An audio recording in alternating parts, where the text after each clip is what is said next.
j'ai 21 ans. Je suis en M1 Histoire, du coup, à l'Université de Bourgogne, et je suis à la France Insoumise depuis 2016.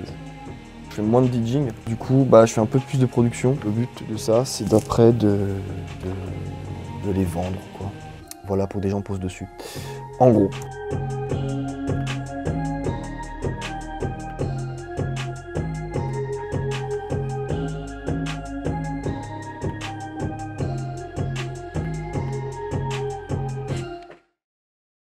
La politique en général est venue assez tôt. Et en fait, à la base, au lycée, je voulais faire Sciences Po, du coup, parce que j'ai pas trop d'idées sur mon avenir, ne faites pas Sciences Po. Et au final, j'ai un ami qui m'a parlé un peu de Mélenchon. Et puis, du coup, j'ai regardé le programme, j'ai regardé un peu les idées, etc. Et j'avoue qu'au début, j'étais un peu frileux, j'étais en mode Mélenchon, il gueule et tout. J'avais 16 ans, j'étais un petit minot, voilà, ça me faisait pas un peu peur, c'est grand comme mot, mais voilà. Puis au final, j'ai vu les idées, je me suis dit, mais c'est ça en fait, que j'ai envie de porter comme idée, et le bonhomme, c'est pas que je m'en fous, mais voilà quoi. En rentrant à la FI, j'ai vu qu'au final, Jean-Luc était très très caricaturé, et au final, je me suis dit, en fait, il est pas comme on le décrit, il est pas comme les médias veulent le montrer, et au final, ça, allié aux idées pour lesquelles je suis venu à la FI, je suis resté quoi. Bonsoir, c'est pour les élections présidentielles pour Mélenchon. C'est donner de soi. Moi je dirais c'est c'est arriver vers les autres avec ses valeurs, avec ses propositions pour essayer de changer leur quotidien. Ça permet de prouver aux gens que la France Insoumise est présente sur le terrain, quoi. Qu'on n'est pas seulement dans les médias ou dans les grands moments avant les élections. Si jamais imaginez un patron veut s'augmenter, et en fait qu'il augmente aussi les autres. Parce que nous on veut mettre dans la loi l'écart de 1 à 20. L'écart de 1 à 20. Et nous on est les seuls à proposer. D'ailleurs, je suis mélenchoniste, je suis auto-entrepreneur. Je suis de la Startup Nation, moi. Tout ce qui est collage, tractage, bon, il y en a au minimum 3 par semaine entre tractage et collage. Là.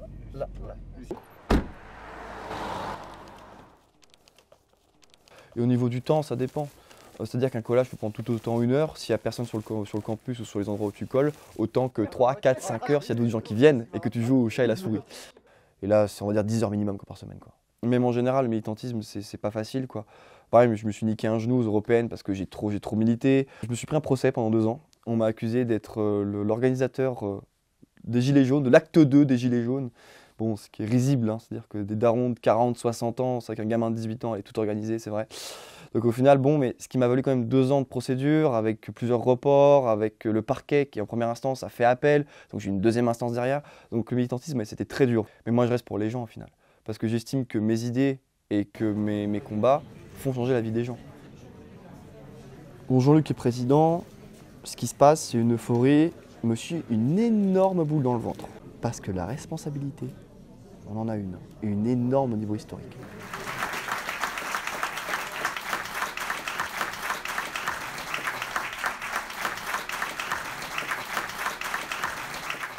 Super évidemment qu'on continue. Parce que si on s'arrête juste à une défaite, surtout à gauche, tu t'arrêtes direct. Hein. C'est-à-dire que on n'a pas l'habitude de gagner en ce moment. Donc voilà, il faut continuer. C'est la preuve, encore une fois, qu'on n'est pas là pour un homme et pour des idées. C'est-à-dire que Jean-Luc arrête, ok, peut-être qu'il y aura un moment de mou. Ok, on va être en mode putain, c'est quand même la personne qui incarne les idées actuellement. Mais on va se relancer, on a du monde, on a Mathilde Panot, on a Adrien Quatennens, on a ce duo-là. Et Adrien Quatennens est coordinateur du mouvement. Ça prouve bien que Jean-Luc, il prépare l'après. Jaurès disait: le courage, c'est d'agir et de se donner aux grandes causes sans savoir quelle récompense réserve à notre effort l'univers profond, ni même s'il nous réserve une récompense.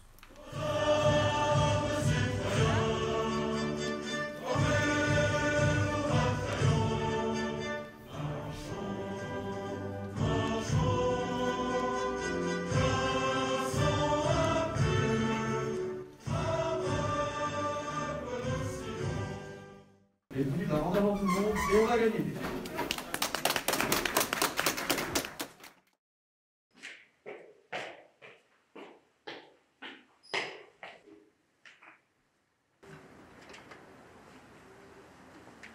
Je refais mon Master 1 en Histoire, en recherche. Et du coup, là, je suis au second semestre. Et j'essaie de finir mon mémoire. Le thème, c'est l'histoire technique des musiques électroniques des années 80 aujourd'hui. Comme je travaille pour moi au niveau de la passion dessus, j'avance quand même dans le mémoire, on va dire, d'une certaine manière. Si on gagne, qu'on a des députés et tout, il y a de grandes chances que j'ai un poste quelque part, quoi.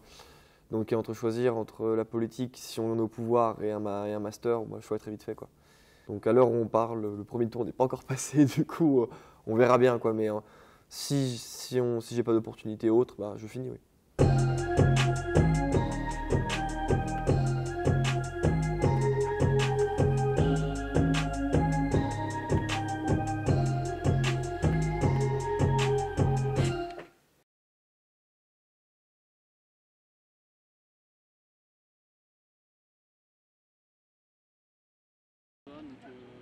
Les réactions, c'est la déception.